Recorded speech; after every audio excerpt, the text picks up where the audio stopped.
Улсын хурлд өнгөрсөн 6 дугаар сард жижиг дунд үйлдвэрлэлийн үйлчлэгийг дэмжих тухай хуулийг баталснаар өмнө нь жижиг дунд үйлдвэрлэлийг хөгжүүлэх сангаас олгосон 99 тэрбум төгрөгийн зээлийг 200 орчим аж ахуйн нэгж иргэн авдаг байсан бол 47 тэрбум төгрөгийг 467 иргэн аж ахуйн нэгж авдаг болжээ.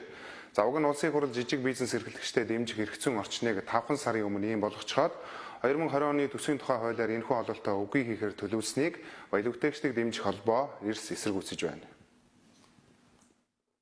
Нэр бүхийн улс төрчид өөрсдийн хамаарал бүхий компанида жижиг дунд үйлдвэрлэлийг хөгжүүлэх сангаас тэрбум төгрөгийн зээл авч жинхэнэ баялаг бүтээгчдийн боломжийг булаасан луурыг өнгөрсөн 6 сард баталсан жижиг дунд үйлдвэрлэлийн үйлчилгээг дэмжих тухай хуулиар засч чадсан. За энэ нь хамгийн энгийн жишээгээр нотлогддог. За өмнө нь жижиг дунд үйлдвэрлэлийг хөгжүүлэх сангаас олгосон 99 тэрбум төгрөгийн зээлийг 200 орчим аж ахуйн нэгж авч байсан. За тэгвэл өнгөрсөн 6 сард баялаг бүтээгчдийг дэмжих холбоо жижиг дунд бизнес эрхлэгчдийн саналыг тусгасан жижиг дунд үйлдвэрлэлийн үйлчлэгийг дэмжих тухай хууль батлагдсанаар энэ жил 47 тэрбум төгрөгийг 467 иргэн аж ахуйн нэгж авсан байна. За энэ бол өмнөх хуулийн алдаа завхарлыг зассан ололцтой тал. Гэтэл засгийн газар 2020 оны төсвийн төслийг дагалдуулсан засгийн газрын тусгай сангийн хуулиндаа жижиг дунд үйлдвэрлэлийг хөгжүүлэх сан, мал хамгаалах сан, тариалан эрхлэлийг дэмжих сан гэсэн 3 санг нэгтгэхээр тусгажээ. 20 оны улсын төсөв улсын хууль дээр өргөн баригдсан байна. Гэтэл энэ улсын төслөөр өргөн баригдсан хуулийг дагаж засгийн газрын тусгай сангийн тухай хуулины шинжилсэн хариулга орж ирсэн байна.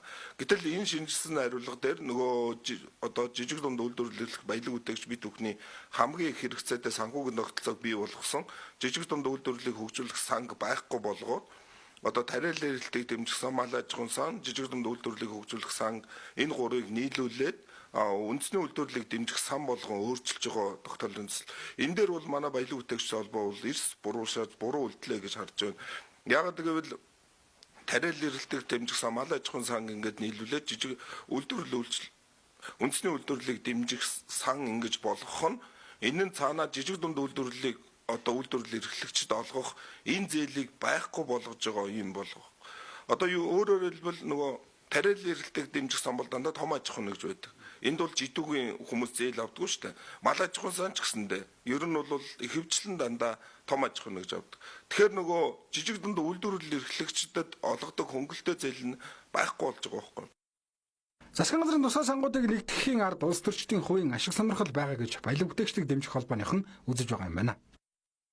Тэгэхээр энэ бол юу гэж одоо манай холбоо буруушааж ингэж харж байгаа нэхлээр нөө төрөөс олгож байгаа жилийн 3% та урт хугацаатай зээлийг томчууд нь авч чадахгүй болгонгууд энэ нөө зээлийн үйл ажиллагаанд нь олон нийтийн хяналт буюу төрийн бус байгууллагууд ингэж оролцоод тэгээ энэ жил бол яг ингэж эзэндээ очиод дараа жилээс зээлийн иргэн төлөлтөөс үрдэл одоо зээлээ олгох өөрөөр хэлбэл иргэний хуулийн 37 заасан сан удирдахсан үйлдэл хувьд сан өөрөө бие даах одоо жижиг дунд үйлдвэрлэлийг хөгжүүлэх сан бие даалгах ийм эхлэлийн жил болж байхад одоо засгийн газар одоо улсын хурлд ийм хууль өргөн барьсан нь бол манай баялаг бүтээгчтэй холбоо бол үнэхээр хүлээн зөвшөөрөх боломжгүй байна.